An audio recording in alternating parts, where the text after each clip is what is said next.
Hello and welcome back to another training with Blue Equinox. This is Baron Solomon, and this is going to be an overview of some of the common rebuttal techniques that we use in the industry. I know that Scott in the Sales Training Basics covered some of the most common responses that you get. In this, we're going to teach you some techniques to use so that when you're out in the field, you are making the best response possible. So with all that being said, let's go ahead and jump in. So the ability to reply to rebuttals is what separates good salespeople from great salespeople. If you are out there in the field trying to get potential customers, talk to potential new partners, anybody who you are attempting to initiate a conversation with, you are going to run into some rebuttals. So it's important that you understand how to respond.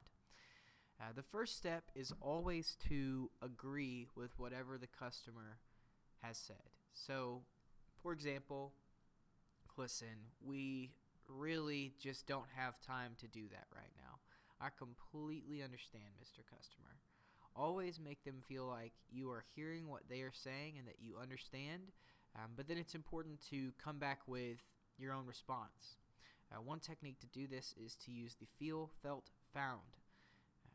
You can read that for yourself, but I'm going to read it just because it's important. I completely understand how you feel, Mr. Customer. In fact, many of my other clients actually felt the same way initially.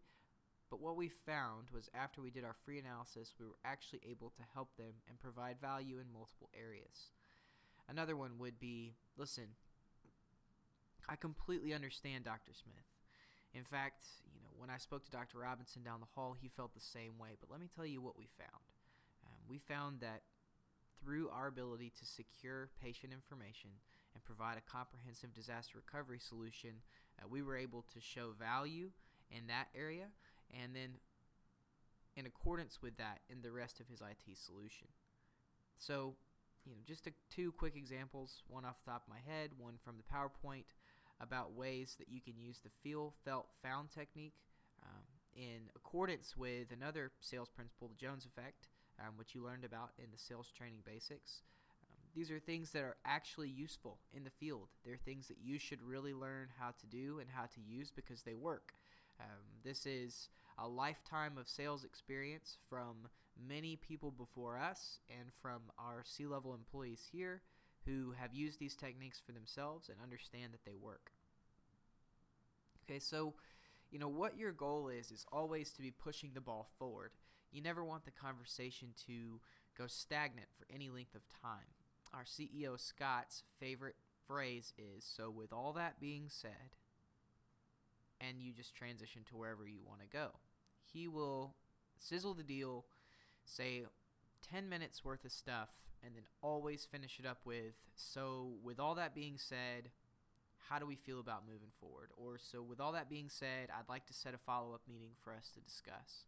It's the perfect transitional phrase to help you keep the ball moving forward. You always want it to be where you are in control of the conversation. You're the one pushing the ball down the field. And at the end of the day, this is the best way for you to accomplish your goals while not wasting any of the customer's time.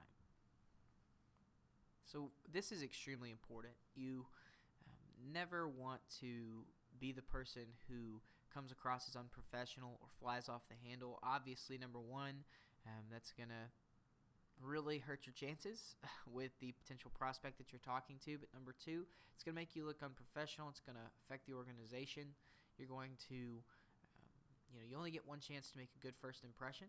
And if the client gets a little testy, it's okay. They've probably had 2 or 3 people approach them about the same exact thing probably this week.